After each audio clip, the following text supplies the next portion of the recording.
assume that you might have worked a little bit with Ansible already, but let's discuss a little bit of history of Ansible, and then we will go with the best practices of Ansible. Okay, we do have one video which is on basics of Ansible, which will tell you how to write your first playbook. Uh, we do have a video on that. We'll put it on the description below. So let's start. What exactly is Ansible? So all of us know Ansible can be used to uh, configure your infrastructure as well, to bring up your infrastructure. But the main soul of Ansible lies in when you the main soul of Ansible lies in when with the configuration part of it, wherein it is widely used to configure more than one servers at the same time. So if you guys assume, or if you guys think of it in a bigger picture, you will realize that Ansible is a tool wherein you write your server state in the form of code. So whatever server state will be there is written in your Ansible playbook or your Ansible role. So this is the beauty of Ansible, wherein it takes you away from a traditional style wherein we used to run commands on our like it solves one very big problem for us in case of our servers, as in basically in like traditional ways, people used to go log in into the server, like system engineers or engineers used to yes.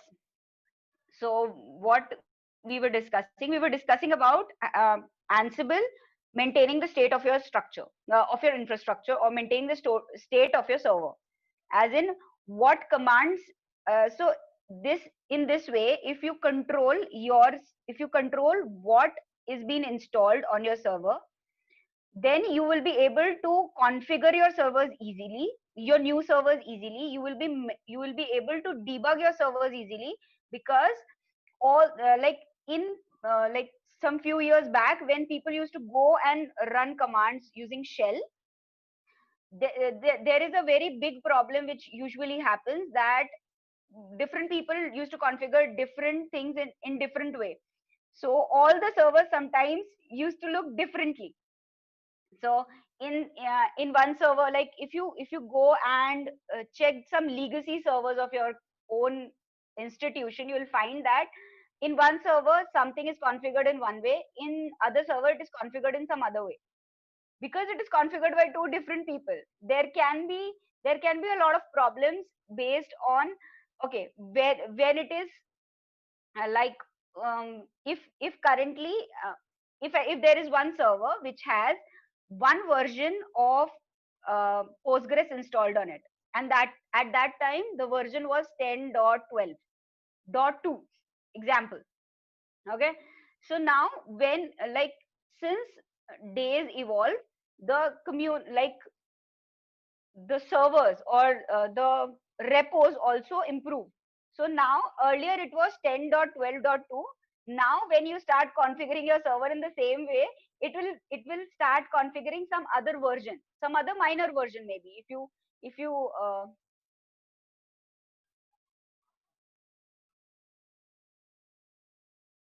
yes, desired state of like the desired state configuration is the term that we can use for Ansible. Okay. So sorry guys. So so I was telling you that, okay, so in future, when you try to configure the same thing in the same way, it is possible that if you follow even the same steps, it changes. There is a minor change in the version. So that is one thing that can happen in future. So how Ansible tackles all this is, it is very easy in Ansible to configure more than one servers at the same time quickly. So if you write a shell script and run it on all the servers, it is going to take more time as compared to Ansible. Ansible itself uses Python for configuring your servers, and internally it uses Paramiko module to actually SSH into the machine, and then then run your commands. Now, how does one special, like, if I can just share my screen. Host, can you please allow me to share my screen? Okay, by the time we can share our screen, I'll help you explain how does one specific command is being executed. So you have one specific task written in your playbook. So how that task is executed? Firstly, it is always executed sequentially. So so whatever commands that you have written will be executed sequentially one by one. Second, now how does those commands are executed? So there is an SSH connection that is made to the remote machine. Then your then your task is being transferred there in form of binary. Then that task is being then the task will be executed. That SSH connection will be broken after we get a result, a positive or a fail. Depending upon that, we will get a response from our remote machine, and then that connection will break. There will be one more connection which will be made for another task. So this is a drawback of Ansible, wherein for every task it creates a special SSH connection. Okay, one by one, which can be which can be which can create a lot of problems if you are running on remote servers which are not in your region, or sometimes they are in DC, or sometimes they are not in your control. So the internet connectivity can play a lot of role in this. So to solve this problem, there is one specific thing that we use in Ansible, that is Ansible pipelining, which is very good practice to use. So since we are talking about best practices, I'll start away with the best practices. So one best practice is to improve the performance of your existing Ansible playbook. So Ansible has this big problem wherein you will not be able to run the commands quickly. So they are a little slow as compared to other configuration tools in the market like Chef, Puppet, etc. So why is this a little slow? Because it makes an SSH connection all the time. It is different from other configuration tools as well, because firstly it is very easy to use. It is open source. It has a lot of modules. So whenever you install Ansible in your main server machine, okay, it actually brings all the modules also with it. So all the modules are written in Python. So it has a very big community of modules, a very big community to help you out if in case you face any issues. All the modules have a really nice readme as well available on internet, so it is easy to learn, which is a very good practice for Ansible. It is very easy to install because Ansible does not need any uh, client side agent. So it is a push model wherein you need just one server machine which has Ansible installed on it, and rest of the machines just need Python, nothing else. So and most of the servers, if you talk about Linux servers, they do have Python already involved, like already installed. So let's start with the other practices which I wanted to show you today. Can you guys see my screen? I think you can. If you have any questions up till now, you can ask. Um, I'll open chat. Sorry for this. If you guys have any question, please let me know. So one of the best practices to start with Ansible is to have your Ansible playbook, which is based on host specific. So I have some hosts in my servers which needs Elasticsearch to be installed on it. So um, it's not only Elasticsearch, it's a dedicated host for Elasticsearch. But if I want more than one things to be installed on that server, like caching, if I show you, there is one role called caching which has Aerospike and Redis both installed on it. It's just an example, so don't consider it as a main machine. But yeah, it's an example wherein I need Aerospike also, I need Redis also. So what I did is I made a playbook which is specific to caching hosts. So so it's a very good practice to make your playbooks host specific. Next thing, if I go ahead and check this playbook,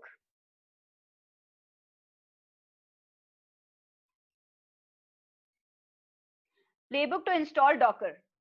Okay.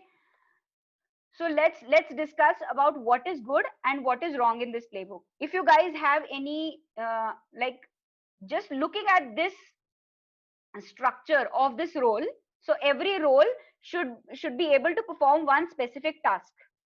So if you see in this all, if you see the collection of roles that we have currently, one is for Aerospike. So one is to set up Aerospike. So that is dedicated to that.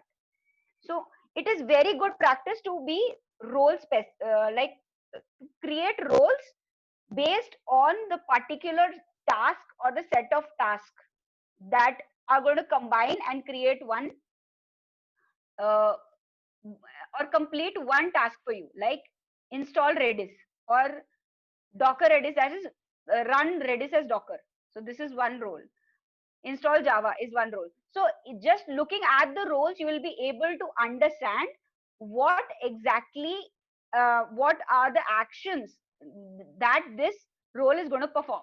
So it is easy for the other person who joins in late in the team to understand, just looking at the structure, to know that what, okay, this is what this role is meant to be. Okay. So always make your roles task like specific to one specific task what they are going to perform. Okay, we were talking about Docker. Okay, so can any one of you guys, like you can unmute yourself, can any one of you guys be able to understand what is wrong in this playbook? Like if you can just see, I have just one task and one play, which is main.yaml, and other is debian.yaml. So one good thing and one bad thing. Anyone?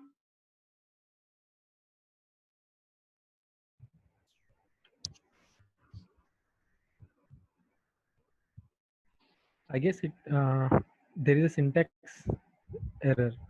It is not in a proper syntax. Okay. We are basically, like, currently we are not talking about syntax errors here, because we, like, syntax can be wrong, but logically what is the best practice in Ansible is what we are discussing here. So I don't think there is a syntax error, but yeah, I have not, I have not executed it. I just actually took all the wrong playbooks here in this role so that we can just understand what is wrong in these playbooks and not repeat those mistakes and write Ansible playbooks with a better thought process, that okay, they should be written in a proper format. So Ansible playbook writing is pretty easy, but since all learning all these modules is easy, as Ansible has a big community and a nice documentation, but what thought we have to put behind writing these Ansible playbooks is very important.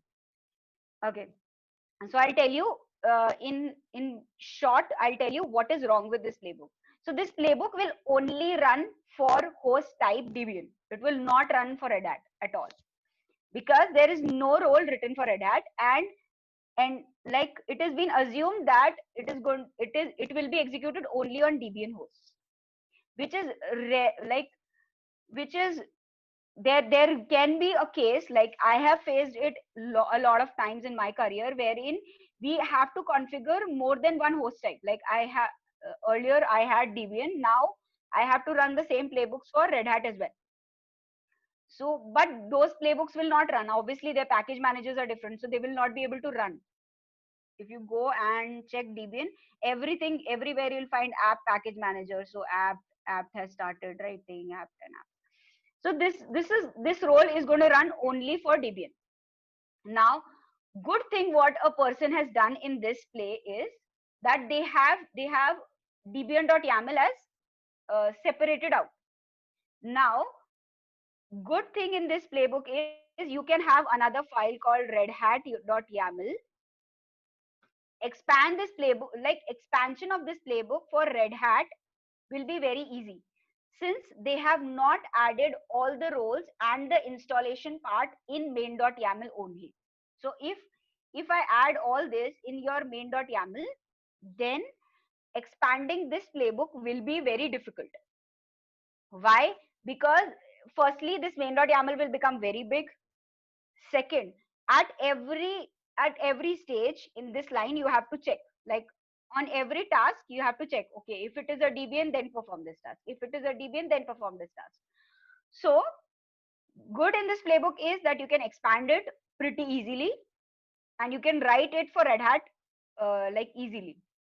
Now if I go and check some other place, I'll check for Mongo. Okay, so if I go and check mongo.yaml, here they have written entire installation. Now wrong thing that they have done here is, again they have taken into consideration that always, like it is very difficult for me to expand this because the installation here everything is written for apt, like everywhere there is no check and they have just ran it. Now if blindly you will go and run it for Red Hat versions, it will not run, and again in updating it will be a little difficult, like you have to add all the steps here or you have to create another YAML, and in main.yaml you have to add a check here and a lot of things that you have to do before you proceed. So this is one thing that we have to take into consideration. Second thing that I would like to show you here is this step which you see, like I have highlighted one specific step. Now why is this wrong? Can any one of you tell me why is this step wrong here? Like why you should never have these kind of handler stuff here? Because you're accessing system services. Yes, yes, you should not do it, because like irrespective of, there is like always whenever you are writing an Ansible playbook, it should be idempotent. So irrespective of how many times you run that playbook on one machine, it should perform same action. Plus if there is no change on the server, then it should never restart it or stop it or start it. Like if it is not required, then don't start or restart it, which is very important. Like whenever you are designing an Ansible playbook, you have to keep that in mind, that where you have to add handlers. So now one wrong thing that will happen is, every time whenever you will run this playbook, it will try and check this, okay, this is already present, this is already present, this is already present. So up till here it is not going to do anything. But irrespective of of Mongo is already installed on that machine, whether we are installing it second time or whether we just want to change some specific thing in that server, it is going to restart that server, or it is going to stop that server for some time. Like irrespective of it is needed, this step is needed or not needed, it is going to happen. So this step should not be here. It should be added as a handler, like this. It should always be added as a handler, and logically you have to always place it in a way, like if there is a change, like here also it is wrong, so we should never do this. Always just delete this and always add notify here. So you will notify as start, your handler's name as restart or start Mongo, whatever is your handler name. So it will be same as that you have written here. So start MongoD. It should be restart, but okay, I am just to save time, I'll add it here. So now good thing that will happen here is, if there is a change in configuration, all the handlers will be collected and will be executed. Now like if there is a change in your config, only then it is going to restart your MongoD server, and like, and not in this case when it, irrespective of there is a change in config or not, it is going to restart your server, which you don't want. Like if you're talking about your production servers and you want to frame your Ansible playbook correctly and you want to run it without any tension, then you don't have to do this. So this is a really bad practice to place this here. Always add it in handler, but in handlers there is one more problem that comes. Okay, in handler there's one more problem that starts all the time, that is that all these handlers are collected when you run your Ansible playbook. whatever handlers that you have written here, like if I write a handler here, whatever handlers that you have written here will be executed in the end. Like when entire playbook is executed, then they will start executing handlers. Okay, if your playbook fails, then these handlers will be lost. So this is one drawback that you will face in like in Ansible. So we have, whenever we are writing a playbook, we have to keep that in mind. And this is one drawback which Ansible already has. Another thing that I want to tell you about here, the like if you call about the best practices. I hope there's nothing on chat. Is there anything on chat? I'm really sorry, I missed it. Okay. Okay. So next thing that I want to tell you here in Ansible is always have tests written on it. So it is very good practice to write tests. It is very good practice to write tests for your Ansible playbook. Just write it's very much similar to the unit test that you write for your code. So this test, if it executes correctly, then your Ansible playbook works. So this is not the correct test which I'm talking about. Just give me a minute. I'm going to tell you the exact test which should be written. So these tests should be able to tell you whether the installation that has happened correctly or not. Now, this is something wrong. Now, if I want to check that my role is being executed correctly and everything is running correctly on my server, what am I going to do? Like I have 100 servers and I have configured 100 servers using Ansible. Now I want to test it, whether the configuration which I wanted is there on that host or not. What am I going to do? I'm going to log into the server, run certain commands and check whether the installation is done correctly or not. Like if I'm just copying a file, sorry, if I'm just copying a file using Ansible, when I have to check whether that copy has happened correctly or not, what am I going to do? Log into the server and check if that file is present or not. So all that commands that you are following to test your Ansible playbook, you should write it here. And it is always a best practice that whenever your Ansible playbook is finished, just run those tests. So now if I want to test that all my servers are in the same page, they don't have any discrepancy, or there is nothing wrong with any of the hosts, what am I going to do? I'm going to just run the test to verify if the state of the server is same as that of the code. If not, then I'll run. Any questions, guys, up till now?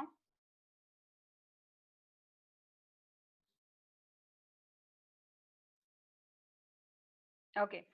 Another practice that I was telling you about pipeline. So this is the way in your pipelining is equals to true. If you do pipelining is equals to true, then it is not going to make like for every task that you have written here in your task, it is not going to make one SSH connection. Instead of that, it is going to make one SSH connection and keep it alive for some time and send all the commands using that. So always use pipelining, which is a little better, which gives a little better performance than the normal ones. Okay. Next thing that we will be discussing here is the use of sudo. So whenever you are using become true, it is very important for you to understand and design your Ansible playbook correctly, that where you have to put your become true. I'll show you one example. Okay, so now become true and become user is true. Now if I go to Kafka and check where is become true, if you go and check this playbook, every action is being performed using become yes, which means all these actions are performed as root user. Getting my point? So now everything, like you have assumed that you have root access to the like you have root access for all these files, you have all root access to that server. Second thing, all these files are created as root. So now your root server is going to handle all these servers and not any other specific server, which, like, if you want to run it using another user, then you will not be able to do that. So you will not be able to control which user is doing what, because this user has root access and it can do anything now. And all these files are root owned and the process is root owned now, which is very wrong practice. Another thing that I want to tell you is when you are installing certain servers, it like, just see, it is starting these commands using become yes. So everything is root. So these commands have full root access to your machine, which like if you are running it on some different servers or production servers, it is not a very good practice to run everything using root. So use your root or become user wisely, that whenever it is actually required, just use it there, and not like this, wherein you have added all the commands as become, which is wrong. If you want to use become also, like in this file option, it is very good to use owner.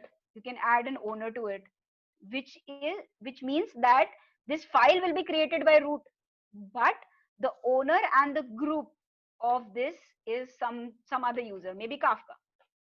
So we have specific user for Kafka, which has only relevant access, and this file will be created for that user only. Now that user will be able to access this file.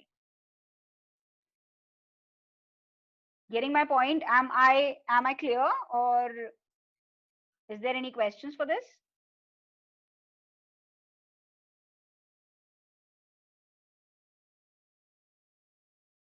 Okay. One more thing that I want to tell you right now is about the structure. So it's very good practice to maintain a proper structure for Ansible roles. One structure will be defaults, like you'll have defaults wherein you will put all your default values or default Java. Other thing will be your tasks, where you will add all your tasks. Now if you see this role will run for Debian, for FreeBSD, everything, like, which is very good thing to do. Like you have designed your Ansible playbook in a way that is going, like, irrespective of the host, it is going to run the same way, and you have tested it out. So it is a very good practice to do it in this way. If you don't have enough time to make Ansible playbook for all of them, like for Debian also, for Red Hat also, at least make your playbook easy to expand it in future for multiple host types, okay, or OS types. So it is a very good practice. Put all your templates in J2, put all your vars in, like, this was not required actually, vars. You can have everything in defaults. If you don't want to have defaults, you can have everything in var, and they have bifurcated, like, everything based on the host type. I don't know if this was actually required, but yes, I think that was required because Java packages changed. Okay. And if you want to put anything in your artifact, you can have one more folder in your roles called artifacts, which will have all the artifacts which will be required by your playbook, then or your play. So it is easy for anyone to understand where they have to go, where they have to find a certain specific code. So it is very easy and thought through way to write your Ansible role. So please follow this structure. Like, it is good practice to follow a specific structure when you're writing an Ansible playbook. Another thing that I want to show you is with this. Now here I have roles. So you can call roles in two ways. First is write roles and write the role name. Now what Ansible will do is it will go into this role and run main.yaml. In tasks, it will run main.yaml.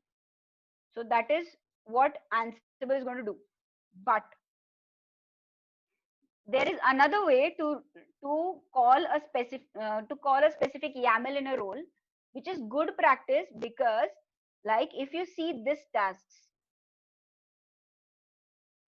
just these tasks, okay, what you will, like, you will be able to tell each and every step which this Ansible playbook is performing. First, fail. Like it is gonna check if you have given the version of of Aerospike. If you have not given the version of Aerospike, yahi pe, it is going to fail it here. It is going to fail the Ansible playbook here. So this is kind of your try and catch. So you are just checking. Okay, if version is present, then like continue. Else, if it is not present, then just fail your Ansible playbook here only. Then next, include role. Now, from this specific set of statements, what you can infer that it is going to go to Aerospike role and it is going to run Aero Docker task, which means I'll show you what. In task, there is Aero Docker.yaml. So in Aerospike, it is going to run Aerospike in Docker way. So this is the task which is performed by this statement. Now here, it is installing all the tools. Here, it is installing Redis for you. Now, you can just looking at Ansible playbook, you can identify what all tasks also it is performing. Logically, what all steps is this Ansible playbook performing, which is good practice to do, so that it is easy for the other person. If someone else join, then it is easy for them also to grasp and learn and update this Ansible playbook. So that's it for today. Next time we will be learning static host and dynamic inventory. So that will be our next, that will be the next set of actions that we'll be taking. Now I will try to write a small Python script to use AWS to get host from my AWS environment dynamically and run my playbook accordingly. Okay, so this is what we are going to cover in the next session. Any questions that you guys have up till now, you can ask me.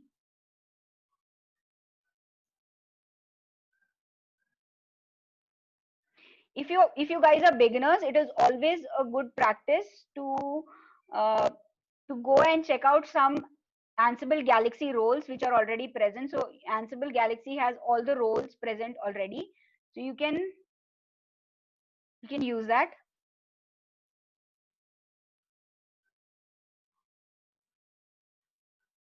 Yes, so it is very good practice. Josh, you're right, it's very good practice to have one specific user, like in Postgres or whenever you are installing good like applications, it's always good to give them only relevant access. So have a specific user for them which has only this much or limited access.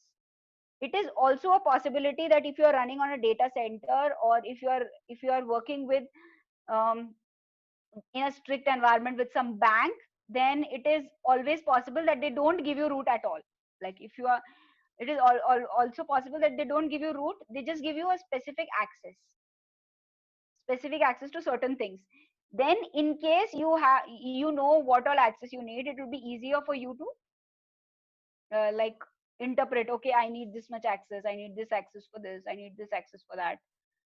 But if you have written your Ansible playbook thinking everything is root, then that user might not have access to everything that you have written. So it is always good practice to have a specific user for a specific service, which like which is the case when you install something from Yum. Basically, like if you install MongoDB, then it creates a user MongoD and starts doing everything there. Same is with Postgres. So if you like, this problem can also happen. Yes, I do have some suggestions for beginners. So we have one more video which is for beginners, wherein you can learn how to write your first playbook. If you have any doubts there, then you can obviously ping us on chat. And if you have any more doubts, then we can organize one specific session for Ansible beginners, which will be basically for for writing your Ansible playbook with me. You can write your Ansible playbook with me, and then we can understand, learn more concepts on that. Yes, this can be used for Kubernetes, but yeah, I've tried to use. I'll show you. I'll stop sharing my screen and I'll share a screen wherein you can. Yes, you can manage your pods using this. I'll show you how. You can manage your Kubernetes cluster using this module. So if you use these modules, you can manage your pods. You can do certain states, but it is not a very good practice to do it in this way. We use Argo CD for doing this, but yeah, you can use this as well. You can use Ansible as well to do this. So this is going to check the state and stuff like that. I'm going to drop it here in the chat so that you can have a look at it. Another things that you can use here is, okay, there is one thing called kops info as well, which can be used, kops info module, which can be used in Ansible to manage your kops. Okay, so it helps you manage your namespaces and stuff like that, I guess. That's what I can see. So it can search all the running pods and stuff. Any other question, guys? We are a little short of time. I think we'll have to end Zoom. Any other questions? Quickly, we can take. Thank you, guys. Thanks for joining. Stay home, stay safe. And keep on learning. We will be coming up with static and dynamic inventory on in our next session. So I hope to see everyone there as well. Thank you.